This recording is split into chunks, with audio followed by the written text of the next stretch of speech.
പ്രേക്ഷകരെ, രാഹുൽ മാങ്കൂട്ടത്തിൽ സാഡിസ്റ്റും ഗുരുതരമായ മനോവൈകൃതമുള്ള ഈ ഹർജി മാറ്റിവെച്ചിരിക്കുന്നത് അന്ന് SIT റിപ്പോർട്ട് സമർപ്പിക്കുമെന്നുള്ളതാണ് പ്രോസിക്യൂഷൻ പത്തനംതിട്ട. നമ്മളിപ്പോ 2 ദിവസമായിട്ട് രാഹുൽ മാങ്കൂട്ടത്തിന്റെ കാര്യം ചർച്ച ചെയ്യുന്നില്ല. അറിയാലോ ഇവിടുത്തെ വിഷയങ്ങളും കാര്യങ്ങളൊക്കെ. എന്നിട്ട് ഞാൻ ഇന്നലെ മെനഞ്ഞാന്നൊരു വീഡിയോസ് ഇട്ടായിരുന്നു, രാഹുലിന്റെ ഒരു വിഷയം സംസാരിച്ചിട്ടുണ്ടായിരുന്നു. ഇന്ന് ന്യൂസിലും രാഹുലിന്റെ ഓരോ കാര്യങ്ങളൊക്കെ വരുന്നുണ്ട്. അപ്പം പ്രായപൂർത്തിയാവാത്ത പെൺകുട്ടികൾ വരെ രംഗത്ത് വന്നെന്നൊക്കെ പറഞ്ഞിട്ടുള്ള കുറെ ന്യൂസും കാര്യങ്ങളൊക്കെ വന്നിട്ടുണ്ടായിരുന്നു. ഓക്കെ, അപ്പൊ നമുക്ക് അതിനെക്കുറിച്ചൊക്കെ സംസാരിക്കാം. നമ്മൾക്ക് അന്നും ഇന്നും പുള്ളിയെ സപ്പോർട്ട് ചെയ്ത് തന്നെ സംസാരിക്കുകയും ചെയ്യുന്നത്. പിന്നെ അതിന്റെ മെയിൻ റീസൺ എന്താണെന്ന് പറഞ്ഞാൽ, പരസ്പര സമ്മതത്തോടൊരു കാര്യം ചെയ്തിട്ട് അതിനെ ഈ വളച്ചൊടിക്കുന്നതിനോട് എനിക്ക് വലിയ യോജിപ്പും കാര്യങ്ങളൊന്നുമില്ല. ഇന്നത്തെ ന്യൂസൊക്കെ കണ്ടിട്ട് എനിക്ക് ചിരിയാ വന്നത്. ക്രൂരമായിട്ടുള്ള ഇതാണ് നടന്നതെന്നുള്ള രീതി സംസാരിക്കുന്നു. പ്രഗ്നന്റ് ആയിരിക്കുന്ന സമയത്ത് ക്രൂരമായിട്ടുള്ള രീതിയിൽ എനിക്കാണെങ്കിൽ ചിരിയാ വരുന്നത്. കാരണം ഇപ്പുറത്തെ സൈഡിലൊരു ഭർത്താവിനെ വെച്ചുകൊണ്ടിരുന്നിട്ട് വേറൊരുത്തൻ്റെ കൂടെ പോയി ഡിങ്കോളിഫിക്കേഷൻ കഴിഞ്ഞിട്ട് അതൊരു ക്രൂരമായിട്ടാണ്, അത് ദ്രോഹമാണ്, മെറ്റാന്ന് പറയുമ്പോൾ പറഞ്ഞു മനസ്സിലായോ? അവിടെ വേറൊരു പുരുഷൻ ഇപ്പോൾ ഉണ്ട്. അവന്റെ കാര്യങ്ങൾ ഇവിടെ ആരും ആലോചിക്കുന്നില്ല. അവന്റെ മനസ്സിന്റെ കാര്യം ഇവിടെ ആലോചിക്കുന്നില്ല. ചെല്ലും ചെലവനും കൊടുക്കുന്നവന്റെ പൈസയും മേടിച്ചിട്ട് വല്ലവന്റെയും കൂടെ പോയി കിടക്കുക എന്ന് പറയുന്നതിനോട് എനിക്കൊരു യോജിപ്പുമില്ല. നിങ്ങൾക്ക് ആർക്കെങ്കിലും യോജിപ്പുണ്ടോ? ഓക്കെ, എന്തായാലും രാഹുൽ ഇലക്ഷന് നിൽക്കണമെന്നാണ് എൻ്റെ ആഗ്രഹം. അത് താല്പര്യം ഇപ്പൊ ജനങ്ങളുടെ ആഗ്രഹവും അത് തന്നെയാണെന്ന് എനിക്ക് നല്ല രീതിയിൽ അറിയാം. ഓക്കെ, എന്തായാലും നമുക്ക് വീഡിയോയിലോട്ട് പോകുന്നതിന് മുമ്പ് രാഹുലിനെ ഇഷ്ടപ്പെടുന്നവര് ലൈക്ക് ചെയ്യുക, ജസ്റ്റിസ് ഫോർ രാഹുൽ എന്ന് കമന്റ് കൊടുക്കുക. വീഡിയോസ് ആദ്യമായിട്ട് കാണുന്നവരെല്ലാവരും ഒന്ന് സബ് ചെയ്യുക. ചാനലിൻ്റെ സബ് അങ്ങനെ ആരും ഒന്നും ചെയ്യാറില്ല, എല്ലാവരും ഒന്ന് സബ് ചെയ്തേക്കണം ആദ്യമായിട്ട് കാണുന്നവർ. എന്തായാലും നമുക്ക് രാഹുലിൻ്റെ വീഡിയോയിലോട്ട് പോകാം. നിങ്ങൾ എന്തായാലും രാഹുലിൻ്റെ കൂടെ നിൽക്കുന്ന എൻ്റെ ഓഡിയൻസ് കൂടുതലും എൻ്റെ വീഡിയോ ഇഷ്ടപ്പെടുന്നവരെല്ലാവരും രാഹുലിനെ സപ്പോർട്ട് ചെയ്താണ് സംസാരിക്കുകയൊക്കെ ചെയ്യുന്നത്. ഇവിടെ ആണുങ്ങളെ വെറും ഉണ്ണാക്കരാക്കുന്ന രീതിയിലാണ് ഇപ്പോൾ ഇവിടെ നടന്നുകൊണ്ടിരിക്കുന്നത്. ഒരു പെണ്ണ് ഇങ്ങോട്ട് വന്നിട്ട് എന്നെ പീഡിപ്പിച്ചു എന്ന് പറയുമ്പോൾ എന്താ പറയണ്ട, ഒരാളിനെ കുറ്റപ്പെടുത്താനും ഒരുപാട് ആൾക്കാരുണ്ട്, കല്ലെറിയാൻ ഒരുപാട് ആൾക്കാരുണ്ട്. പക്ഷെ അതിന്റെ സത്യാവസ്ഥ എന്താണെന്ന് ചോദിച്ചാൽ ഒരു മനുഷ്യൻ ഒരു പിണ്ണാക്ക് പറയത്തില്ല. ആണുങ്ങളുടെ ഭാഗത്ത് നിന്ന് കേൾക്കാൻ ഒരു ഈച്ച പോലും ഇല്ല. സത്യം പറഞ്ഞാൽ രാഹുൽ ഈശ്വറിനെ പോലുള്ള ഒരു വ്യക്തി ഇപ്പൊ മെൻസ് അസോസിയേഷൻ പറഞ്ഞു തുടങ്ങിയിട്ടുണ്ട്. അതുകൊണ്ട് ഇന്ന് ഈ പറയുന്ന ദീപക് അറിഞ്ഞു കാണുമല്ലോ, എല്ലാവർക്കും അറിയാം, കേരളം മൊത്തം അല്ല ലോകം മൊത്തം അറിഞ്ഞൊരു വിഷയമാണ് ദീപക്കേട്ട മരണപ്പെട്ട കാര്യം. അതും ഒരു പെണ്ണ് കാണിച്ച ഒരു തോന്നിവാസത്തിന്. ഇപ്പൊ ഈ മെൻസ് അസോസിയേഷനും കാര്യങ്ങളൊക്കെ വന്നുകൊണ്ട് ഏകദേശം കുറച്ച് ആശ്വാസം ഉണ്ടെന്ന് പറയാം. പണ്ട് രാഹുൽ മാങ്കൂട്ടം ഈ ഒരു വിഷയത്തിന് എതിർത്തിയാണ് ഈ പറയുന്ന രാഹുൽ ഈശ്വറിനെതിരെ. അത് രാഹുലിന്റെ ഭാഗത്തൊരു തെറ്റുണ്ടായിരുന്നു. അതേ രാഹുൽ ഈശ്വരാണ് ഈ പറയുന്ന രാഹുൽ മാങ്കൂട്ടത്തിന് വേണ്ടി സംസാരിച്ചത് വരെ. അത് സത്യത്തിൽ ഒരു വലിയൊരു കാര്യം തന്നെയായിരുന്നു. ഓക്കെ, ഇതുപോലുള്ള കാര്യങ്ങളൊക്കെ വേണം. എന്തായാലും നമുക്ക് വീഡിയോയിലോട്ടൊക്കെ ഒന്ന് പോയിട്ട് വരാം. മറക്കണ്ട, ചാനൽ ആദ്യമായിട്ട് കാണുന്നവരെല്ലാവരും സബ് ചെയ്യുക, ലൈക്ക് ചെയ്യുക, ജസ്റ്റിസ് ഫോർ രാഹുൽ മാങ്കൂട്ടം എന്ന് കമന്റും കൂടെ ചെയ്യുക. നമുക്ക് വീഡിയോ കാണാം. പ്രേക്ഷകരെ, രാഹുൽ മാങ്കൂട്ടത്തിൽ സാഡിസ്റ്റും ഗുരുതരമായ മനോവൈകൃതമുള്ളയാളുമാണെന്ന് പരാതിക്കാരി. 1-ാം ബലാത്സംഗ കേസിൽ രാഹുലിന്റെ മുൻകൂർ ജാമ്യാപേക്ഷയെ എതിർത്ത് പരാതിക്കാരി ഹൈക്കോടതിയിലെത്തി. രാഹുൽ മാങ്കൂട്ടത്തിൽ ക്രൂരനായ ലൈംഗിക കുറ്റവാളി എന്ന് പരാതിക്കാരി ഗർഭിണിയായിരിക്കെ മൃഗീയമായി പീഡിപ്പിച്ചുവെന്നും അതിജീവിത ഭീഷണിപ്പെടുത്തി നഗ്ന വീഡിയോ ചിത്രീകരിച്ചു. ആ വീഡിയോ ഇപ്പോഴും രാഹുലിന്റെ ഫോണിൽ ഉണ്ടെന്നും പ്രതിക്ക് മുൻകൂർ ജാമ്യം നൽകിയാൽ നഗ്നദൃശ്യങ്ങൾ പുറത്താകുമെന്നും ഭയമെന്നുമുണ്ടെന്നാണ് അതിജീവിത പറഞ്ഞത്. സായ്കുമാറുടെ കൂടുതൽ വിവരങ്ങളുമായി. സായ്കുമാർ, രാഹുൽ മാങ്കൂട്ടത്തിന്റെ ജാമ്യാപേക്ഷ ഇന്ന് ഹൈക്കോടതി പരിഗണിക്കാനിരിക്കെയാണ് 1-ാം ബലാത്സംഗ കേസിലെ പരാതിക്കാരി ഹൈക്കോടതിയിൽ എത്തിയിരിക്കുന്നത്. നിലവിൽ രാഹുൽ മാങ്കൂട്ടത്തിൽ അറസ്റ്റിലായി ജയിലിൽ. ഇത്രയും നാൾ എന്തുകൊണ്ട് ഇത് പറഞ്ഞില്ല? ഒന്നാമത്തെ പ്രതിയോടെ ഞാൻ ഈ ചോദിക്കുന്ന ഒരു ചോദ്യം എന്താണെന്ന് വെച്ചാൽ, ഈ ഒരു വിഷയം 3-4 മാസം മുമ്പ് ചർച്ച ചെയ്ത സമയത്താണെങ്കിലും ഒരു മനുഷ്യനോട് പോലും ഞാൻ പേര് പറയത്തില്ല, അല്ലെങ്കിൽ ഞാൻ അദ്ദേഹത്തിനെതിരെ സംസാരിക്കില്ല എന്ന് പറഞ്ഞൊരു വ്യക്തിയാണ് ഈ പറയുന്ന സ്ത്രീ. അദ്ദേഹത്തോട് ഒരു മനുഷ്യനോട് പോലും, കോടതി പോലും ഞാൻ പറയത്തില്ലെന്ന് പറഞ്ഞൊരു യുവതിയാണ്. അത്രയും ക്രൂരമായിട്ട് പീഡിപ്പിച്ചു എന്ന് പറയുമ്പോൾ നിങ്ങളൊന്ന് ആലോചിച്ച് നോക്കി, ഒരു ഗർഭിണിയായിട്ടിരിക്കുന്ന സമയത്ത് എന്നിട്ട് അത് വീഡിയോസ് എല്ലാം പകർത്തി എന്ന് പറയുമ്പോൾ ഒന്ന് ആലോചിച്ച് നോക്കുക. അങ്ങനെ വീഡിയോസ് പകർത്തിയിട്ടുണ്ടോ? പുച്ഛം. അതും അയാളുടെ ഫോണിൽ അത് കിടപ്പുണ്ട്, അത് അയാൾ ഡിലീറ്റ് ചെയ്ത് കളയും, നശിപ്പിക്കുമെന്നാണ് പറയുന്നത്. നിങ്ങളൊന്ന് ആലോചിച്ച് നോക്കുക. സാമാന്യ ബോധമുള്ള ഒരു വ്യക്തി, അതായത് ഇത്രയും ഒരു വിഷയം, കേരളം മൊത്തം ഇങ്ങനെ ഒരു വിഷയം ചർച്ച ചെയ്തുകൊണ്ടിരിക്കുന്ന വ്യക്തിയുടെ ഫോണിൽ അത് കാണുമെന്ന് നിങ്ങളൊന്ന് ആലോചിച്ച് നോക്കിയേ. അഥവാ എന്തെങ്കിലും ഉണ്ടെങ്കിൽ പോലും അദ്ദേഹം അത് മാറ്റി കാണുമല്ലോ. ഇപ്പോൾ അവൾ അത് പറയുമ്പോൾ നിങ്ങൾക്ക് ഊഹിക്കാന്നേ ഉള്ളൂ. കേസിന് ബലം കൂട്ടാനും അദ്ദേഹത്തിനെ പിടിച്ച് ജയിലിലിടാനും കുറച്ച് ദിവസം കൂടെ അതിനകത്ത് കിടത്തുക എന്നുള്ള ഒറ്റ ഉദ്ദേശം വെച്ച് അത് വെച്ച് പുറത്ത് ഇങ്ങനെ കോണ്ടന്റ് ഉണ്ടാക്കി മീഡിയയ്ക്കും എല്ലാവർക്കും കോഴിക്കുത്തുവിടാം അല്ലേ?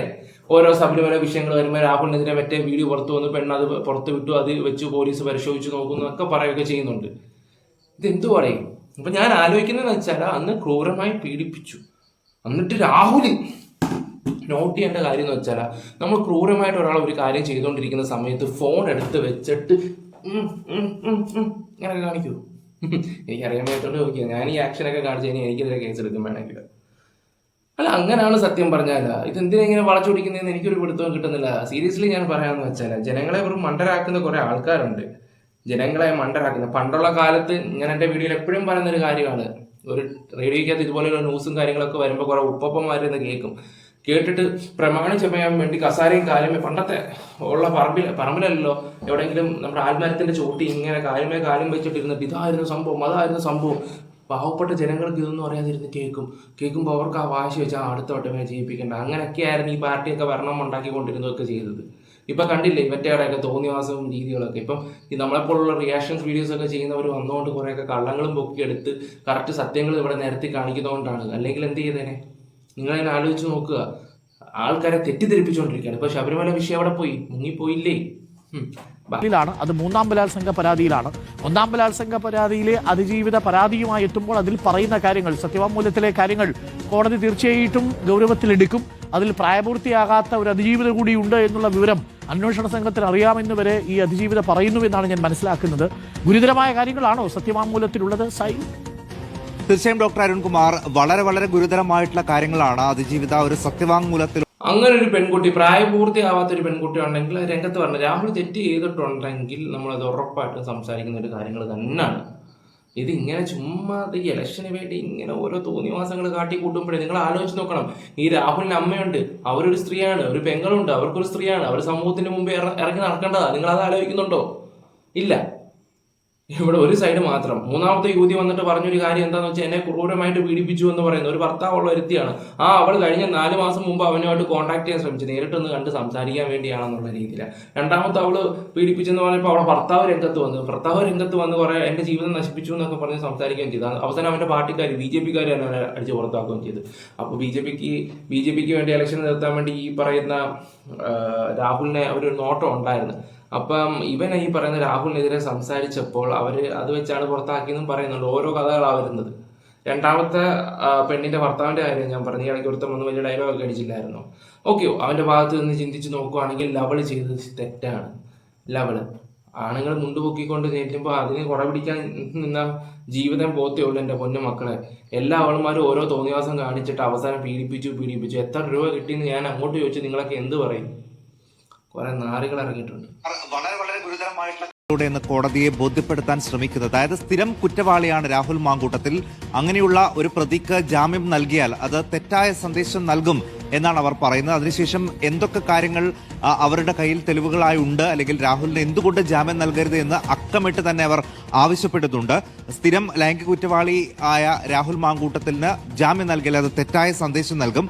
പ്രതി സാഡിസ്റ്റും ഗുരുതരമായ മനോവൈകൃതമുള്ളയാളും എന്ന് ഈ പരാതിക്കാരി പറയുന്നു. അതോടൊപ്പം പ്രതിയായ രാഹുൽ 10ഓളം പീഡന കേസുകളെ പറ്റി അന്വേഷണ സംഘത്തിന് ഇതിനോടകം തന്നെ വിവരമുണ്ട് എന്ന് പറയുന്നു. അതിൽ പ്രായപൂർത്തിയാകാത്ത ഒരു അതിജീവിത കൂടി ഉണ്ട് എന്ന് കൂടി ഈ പരാതിക്കാരി കോടതിയോട് പറയുന്നുണ്ട്. അതോടൊപ്പം ഏറ്റവും ഗുരുതരമായ കാര്യം, ഭീഷണിപ്പെടുത്തി നഗ്ന വീഡിയോ അടക്കം ചിത്രീകരിച്ചിട്ടുണ്ട് രാഹുൽ മാങ്കൂട്ടത്തിൽ. ആ വീഡിയോ ഇപ്പോഴും രാഹുലിന്റെ ഫോണിലാണ്. അങ്ങനെ ജാമ്യം കിട്ടി പുറത്തിറങ്ങിയാൽ ആ തെളിവുകൾ നശിപ്പിക്കുന്ന ഒരു സാഹചര്യം ഉണ്ടാകും. അഥവാ മുൻകൂർ ജാമ്യം നൽകിയാൽ ആ ദൃശ്യങ്ങൾ പുറത്തുവിടും എന്ന് നേരത്തെ തന്നെ രാഹുൽ ഭീഷണിപ്പെടുത്തിയതായും പറയുന്നു. അങ്ങനെ അത് പുറത്തു വരുമോ എന്നുള്ള ഒരു ആശങ്കയുണ്ട്. ഗർഭചിത്രം നടത്തുമെന്നുള്ള ഭീഷണി, അന്ന് ഗർഭചിത്രം നടത്തുന്നതാണ് ഭീഷണിപ്പെടുത്തിയത് എന്നൊക്കെയുള്ള കാര്യങ്ങൾ കൂടി ഇതിൽ പറയുന്നുണ്ട്. അങ്ങനെ ഇത്തരം ഗുരുതരമായിട്ടുള്ള കുറ്റകൃത്യങ്ങൾ ചെയ്തിട്ടുള്ള അത്തരമൊരു പശ്ചാത്തലമുള്ള ഒരാൾക്ക് ഒരു കാരണവശാലും മുൻകൂർ ജാമ്യം നൽകരുത് എന്നാണ് ഇപ്പോൾ സത്യവാങ്മൂലത്തിലൂടെ ഈ അതിജീവിത ആവശ്യപ്പെട്ടിരിക്കുന്നത്. അത് ഏത് രീതിയിലാണ് കോടതി പരിഗണിക്കുന്നത് എന്നുള്ളത് അല്പസമയത്തിനകം തന്നെ നമുക്കറിയാം. ഡോക്ടർ അരുൺകുമാർ. എന്തായാലും നാളെയാണ് ജാമ്യത്തിന്റെ കാര്യങ്ങളൊക്കെ സംസാരിക്കുകയൊക്കെ ചെയ്യുന്നത്. കണ്ടറിയാം എന്തൊക്കെ സംഭവിക്കും എന്നുള്ള രീതിയിൽ. ഇനി വേറൊരു ന്യൂസ് ഉണ്ട്, ഞാൻ അതും കൂടെ ഒന്ന് വെച്ച് തരാം. രാഹുൽ മാങ്കൂട്ടത്തിനെതിരായ മൂന്നാമത്തെ ബലാത്സംഗ കേസിലെ ജാമ്യാപേക്ഷ ഈ മാസം 22-ന് പരിഗണിക്കും. SIT റിപ്പോർട്ട് ലഭിക്കുന്നതിന് വേണ്ടിയാണ് ഹർജി മാറ്റിവെച്ചത്. മറ്റന്നാൾ റിപ്പോർട്ട് സമർപ്പിക്കുമെന്ന് SIT അറിയിക്കുന്നു. റിപ്പോർട്ട് ലഭിച്ചാൽ ഉടൻ വാദം കേൾക്കും. പത്തനംതിട്ട ജില്ലാ സെഷൻസ് കോടതിയാണ് ജാമ്യാപേക്ഷ പരിഗണിക്കുന്നത്. ഹരിമോഹനാണ് ചേരുന്നത്. ഹരി, ഏതായാലും ഇന്നും ജാമ്യമില്ല, രാഹുൽ ജയിലിൽ തുടരും. എന്താണ് ഇന്ന് നടന്ന വാദങ്ങൾ? വിനിത, ഇന്നലെയുമായി കേസ് പരിഗണിക്കാനായി എടുത്തിരുന്നു. പക്ഷേ SITയുടെ റിപ്പോർട്ട് ലഭിക്കാത്തതിനെ തുടർന്ന് വാദപ്രതിവാദങ്ങളൊന്നും നടന്നില്ല. മറ്റന്നാളത്തേക്കാണ്, അതായത് 22-ാം തീയതിയിലേക്കാണ് ഈ ഹർജി മാറ്റിവെച്ചിരിക്കുന്നത്. അന്ന് SIT റിപ്പോർട്ട് സമർപ്പിക്കുമെന്നുള്ളതാണ് പ്രോസിക്യൂഷൻ പത്തനംതിട്ട സെഷൻസ് കോടതിയെ അറിയിച്ചിരിക്കുന്നത്. അങ്ങനെ SITയുടെ റിപ്പോർട്ട് ലഭിച്ചാൽ അന്ന് തന്നെ വാദപ്രതിവാദങ്ങൾ ഉണ്ടാകും എന്നുള്ളതാണ്. ഒരുപക്ഷെ അടച്ചിട്ട കോടതി മുറിയിലായിരിക്കാം. നിലവിൽ അതിനുള്ള അപേക്ഷയൊന്നും നൽകിയിട്ടില്ല. ഓക്കെ, 22-ാം തീയതി നമുക്കറിയാം. അതായത് നാളെ ഞാനിപ്പോൾ ഷൂട്ട് ചെയ്യുന്നത് 11 മണിക്കാണ്. അപ്പോൾ ചിലപ്പം 22-ാം തീയതി ആയിരിക്കും ഞാനിത് അപ്ലോഡ് ചെയ്യുന്നത്. കുറച്ചും കൂടെ വിവരം എന്താണെന്ന് നമുക്ക് കണ്ടറിയാം. ഇനി എന്തൊക്കെയാണ് കഥകൾ വരാൻ പോകുന്നതെന്നൊക്കെ. ഇപ്പം മറ്റേ ന്യൂസ് എന്തായാലും ദീപകിന്റെ ന്യൂസ് എന്തായാലും ഇന്നത്തോടെ തീരുമില്ല, അവളെ പിടിച്ചല്ലോ. ഇനി ഇതായിരിക്കും, രാഹുലായിരിക്കും ഇനി കേരളത്തിൽ വീണ്ടും ചർച്ച ചെയ്യാൻ പോകുന്നൊരു കാര്യം. ബലാത്സംഗ കേസിൽ ജയിലിൽ കഴിയുന്ന രാഹുൽ മാങ്കൂട്ടത്തിൽ MLAക്കെതിരെ ഗുരുതര ആരോപണങ്ങളുമായി ആദ്യ കേസിലെ പരാതിക്കാരി ഹൈക്കോടതിയിൽ. തന്നെ ഭീഷണിപ്പെടുത്തി രാഹുൽ നഗ്ന ദൃശ്യങ്ങൾ ഫോണിൽ പകർത്തിയിട്ടുണ്ടെന്നും അത് പുറത്തുവിടുമെന്ന ആശങ്കയുണ്ടെന്നും രാഹുലിന്റെ മുൻകൂർ ജാമ്യാപേക്ഷയെ എതിർത്ത് സമർപ്പിച്ച സത്യവാങ്മൂലത്തിൽ ചൂണ്ടിക്കാട്ടുന്നു. താൻ നേരിട്ടത് ക്രൂര ബലാത്സംഗമാണെന്നും ലൈംഗിക വൈകൃതത്തിന് അടിമയാണ് രാഹുലെന്നും സത്യവാങ്മൂലത്തിലുണ്ട്.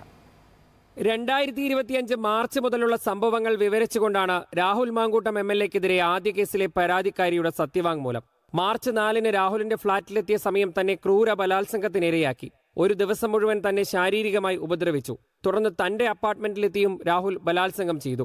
ഭീഷണിപ്പെടുത്തി തന്റെ നഗ്ന വീഡിയോ ഫോണിൽ ചിത്രീകരിച്ചു. ഫോൺ ഇപ്പോഴും രാഹുലിന്റെ കൈവശമുണ്ട്. പ്രതിക്ക് മുൻകൂർ ജാമ്യം നൽകിയാൽ ദൃശ്യങ്ങൾ പുറത്തുപോകുമെന്ന ആശങ്കയിലാണ് താൻ. രാഹുലിന്റെ സുഹൃത്ത് ജോബി എത്തിച്ച് ഗുളിക. പൊന്നു മോളെ, ഇത്രയും നാളും ഇല്ലാത്ത എന്താ ആശങ്കയാ അല്ലേ? രാഹുലിന്റെ ഫ്ലാറ്റിലിട്ട് പീഡിപ്പിച്ചു, പിന്നെ യുവതിയുടെ ഫ്ലാറ്റിലിട്ട് പീഡിപ്പിച്ചു. ഇന്ന് കേരളത്തിൽ ഇതുപോലൊരു MLA ഒരു തോന്നിയാസം കാണിക്കുവാണെങ്കിൽ നിങ്ങൾക്ക് തെളിവ് സഹിതം എടുത്തിട്ട് ഇവിടുത്തെ മുഖ്യമന്ത്രി പിണറായി വിജയനെ കൊണ്ട് കാണിക്കാമായിരുന്നു, അല്ലെങ്കിൽ അവർ പാർട്ടിക്കാരെ ഏൽപ്പിക്കാമായിരുന്നു. എന്തുകൊണ്ടത് ചെയ്തില്ല? പറയൂ. കഷ്ടം. ഇതിനെക്കുറിച്ചൊന്നും സംസാരിച്ചിട്ട് കാര്യമൊന്നുമില്ല. എന്തായാലും നാളെ 22-ാം തീയതി ബാക്കി കാര്യങ്ങൾ, അതായത് ഈ വീഡിയോ എനിക്ക് തോന്നുന്നു 22-ാം തീയതി ആയിരിക്കും അപ്ലോഡ് ചെയ്യുന്നത്. കറക്റ്റായിട്ട് അറിയാൻ കഴിയും അന്ന് ജാമ്യം കിട്ടൂല്ല എന്നുള്ള രീതിയിലൊക്കെ.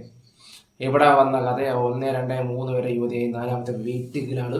അടുത്ത ഇലക്ഷൻ ആകുമ്പോൾ 4-ാമത്തെ യുവതിയെ കൂടെ വരും എന്നാണ് അറിയാൻ കഴിഞ്ഞിട്ടുള്ളത്. ഓക്കെ, നമുക്ക് നോക്കാം. ഇനിയിപ്പോൾ പ്രായപൂർത്തിയാകാത്ത പെണ്ണും ഉണ്ടെന്നും പറയുന്നത് എന്തൊക്കെയാണ് എങ്ങോട്ടാണ് പോകുന്നതെന്ന് ഒരു പിടുത്തമില്ല. ഓക്കെ ഗൈസ്, അപ്പോൾ നിങ്ങളുടെ അഭിപ്രായങ്ങൾ എന്തായാലും കമന്റ് ബോക്സിൽ രേഖപ്പെടുത്തുക. വീഡിയോസ് ഇഷ്ടപ്പെട്ട ലൈക്ക് ചെയ്യാനും സപ്പോർട്ട് ചെയ്യുക. Bye, love you all guys.